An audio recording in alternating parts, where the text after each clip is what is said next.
Hello. Have you ever had a day where you worked for 8, 10, or 12 hours, where you were busy the entire time, and yet at the end of the day, you felt like you had accomplished almost nothing? You were busy, but you weren't productive. You were in motion, but you weren't making progress. It is a feeling that we all know well, a deep and unsettling exhaustion that comes from a day of wasted effort. The biggest lie we've been told about success is that it requires endless hours of grueling work. We are told to hustle, to grind, to outwork our competition. But what if the opposite were true? What if the secret to achieving everything you want in life was to work less? Today, we are going to explore a new way of thinking about productivity. We are going to apply the fundamental laws of physics to your life.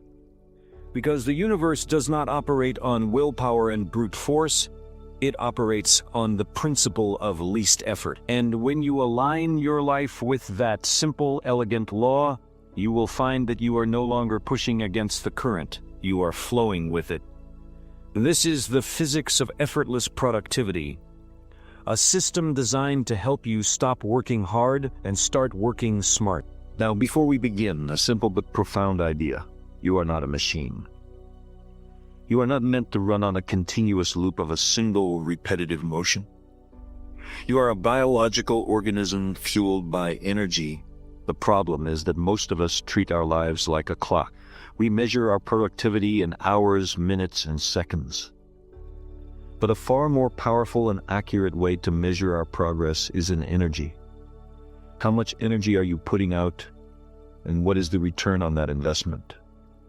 Because the truth is, not all energy is created equal. The energy you put into a task that drains you is not the same as the energy you put into a task that energizes you. The energy you put into a task you love is a fuel that is constantly replenished. The energy you put into a task you hate is a fuel that is constantly depleted. The first principle we must understand is the law of least effort. In physics, this principle states that an object will naturally follow the path of least resistance.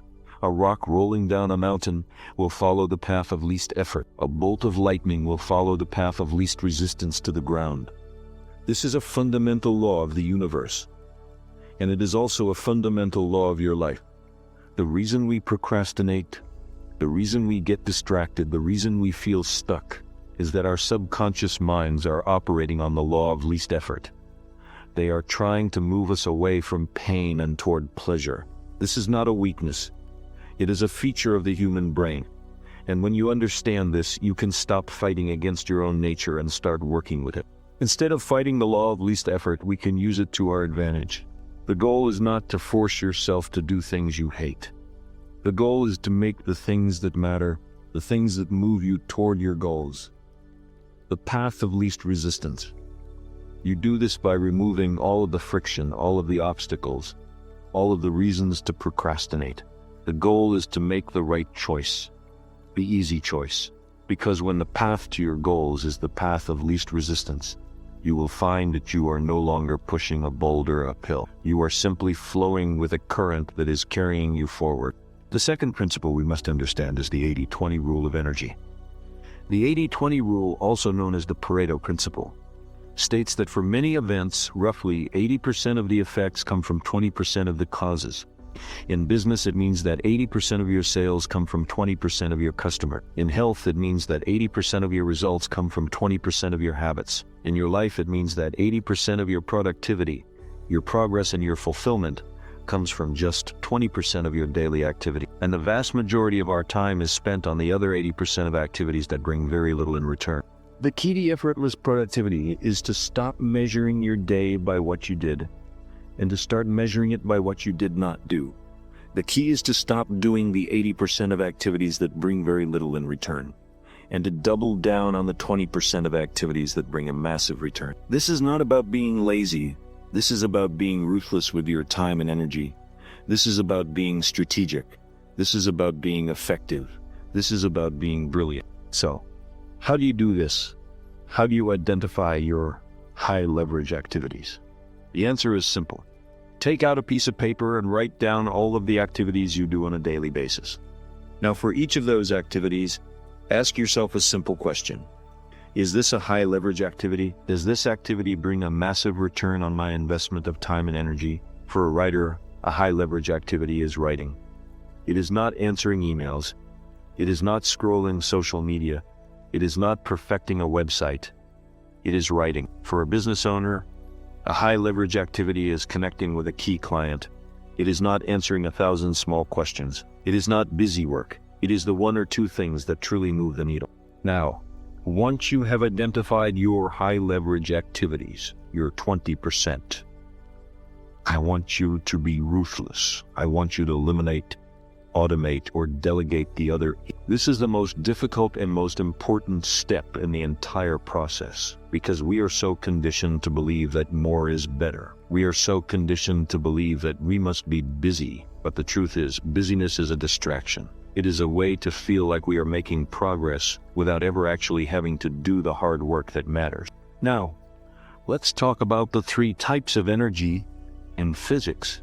Energy is the ability to do work. In your life, energy is the ability to do everything you want to do. And there are 3 types of energy you must learn to manage. The first is physical energy. This is the energy of your body. It is the fuel that allows you to get out of bed in the morning, to exercise, to think, and to create. You manage your physical energy with 3 things: sleep, nutrition, and exercise. Most of us treat these things like a luxury, a treat we will give ourselves when we have the time. But the truth is, they are not a luxury. They are the foundation of your entire life. You cannot have a productive day if you did not get a good night's sleep. You cannot have a productive day if you are running on caffeine and sugar. And you cannot have a productive day if your body is not strong enough to carry your mind to where it needs to go. The second type of energy is mental energy. This is the energy of your mind. It is the fuel that allows you to focus, to be creative, and to solve problems. You manage your mental energy with 2 things: focus and rest. Your mind is like a muscle. If you use it without ever giving it a rest, it will burn out. And if you try to use it on 1,000 different things at the same time, it will be pulled in 1,000 different directions. The key to managing your mental energy is to practice single tasking, to choose one thing, one high leverage activity, and to give it your full and undivided attention for a set amount of time. And then to rest, to take a walk, to meditate, to simply stare out the window, to give your mind the chance to recharge. The third type of energy is emotional energy. This is the energy of your heart. It is the fuel that allows you to be resilient, to be optimistic, and to be courageous.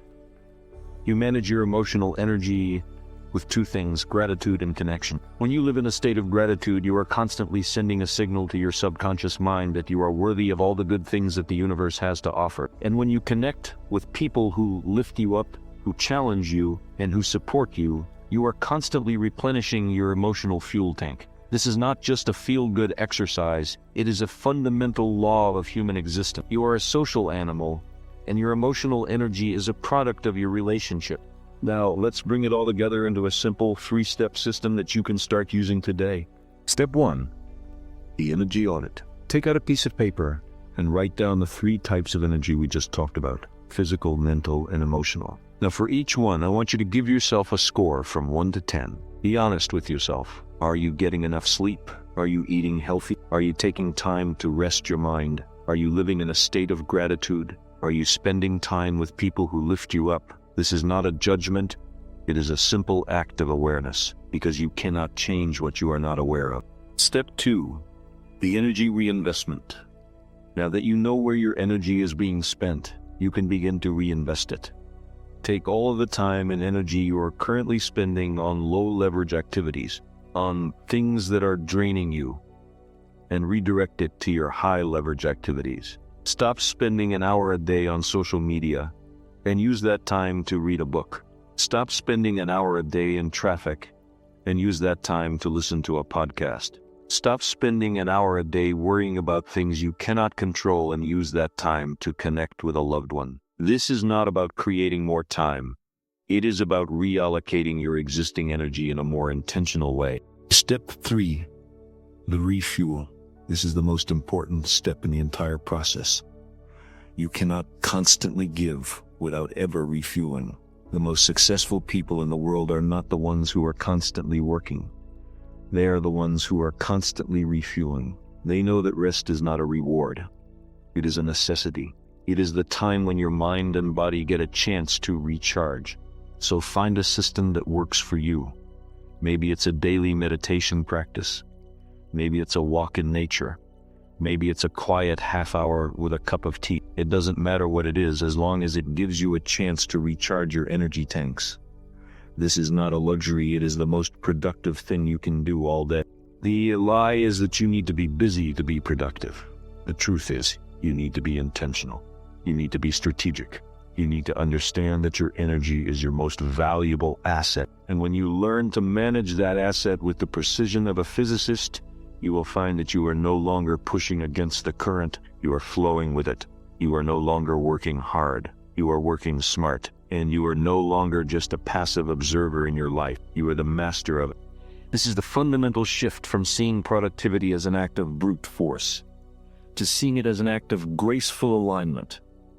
The universe in its very nature seeks the path of least resistance. And when you align your actions with that fundamental principle, you will find that the goals you once thought were impossible begin to manifest with a sense of natural, elegant ease. So let's stop being victims of our own exhaustion. Let's stop believing the lie that success is a grueling, endless battle. Let's start embracing the truth that success is a joyful dance. It's about finding the path of least resistance. It's about being intentional with our energy. It's about knowing that when we are in a state of effortless flow, we are not just more productive, we are more fulfilled.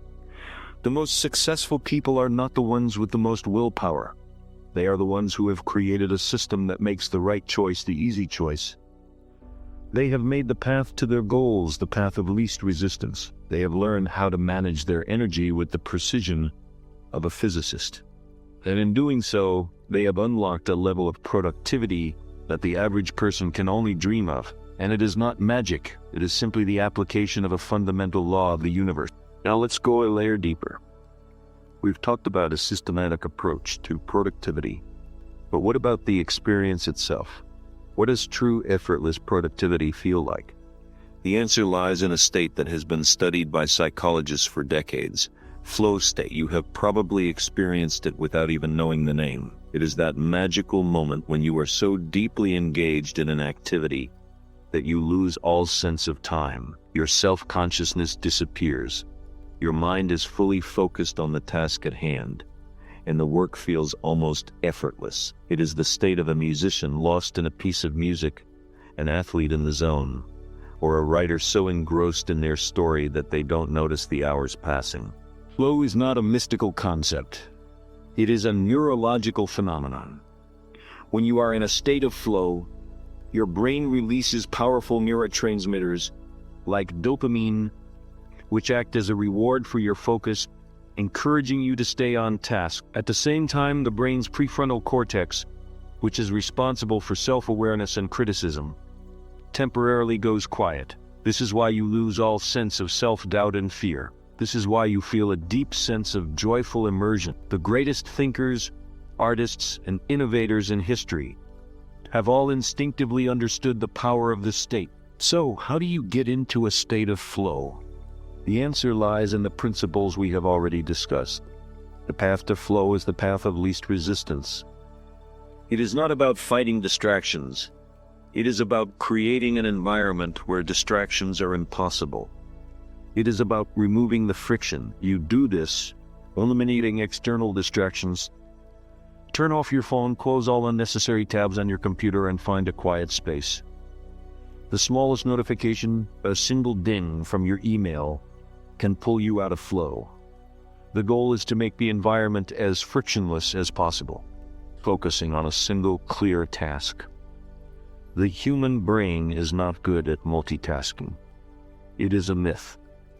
When you try to do 5 things at once, you are simply switching your attention from one task to another, a process that is both mentally exhausting and highly unproductive. Flow happens when you choose one high-leverage activity. and give it your full and undivided attention. 3. Matching the challenge to your skill. The sweet spot for flow is when a task is difficult enough to be engaging, but not so difficult that it feels impossible. If the task is too easy, you will get bored. If it is too hard, you will get frustrated. The goal is to find a project that is a worthy challenge, a project that requires your full focus but that you are confident you can accomplish. This is the beauty of the system. We have not just talked about what to do. We have talked about how to create the conditions for effortless productivity. When you manage your physical, mental, and emotional energy, you are not just making yourself feel better, you are making yourself more capable of entering a state of flow. And when you are in a state of flow, you are not just working, you are creating at your highest level. This brings us to a final, crucial distinction: the difference between deep work and shallow work. Shallow work is the busy work of your life, the answering of emails, the scrolling of social media, the endless meetings.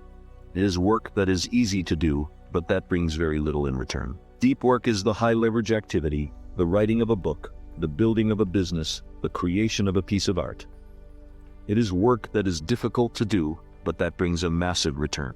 The average person spends 80% of their time on shallow work. The most successful people in the world spend 80% of their time on deep work, and the reason for this is simple. Shallow work is a distraction. It is a way to feel like we are making progress without ever actually having to do the hard work that matters. The most productive people in the world are not the ones who are constantly working. They are the ones who have created a system that allows them to do a few hours of deep work every day.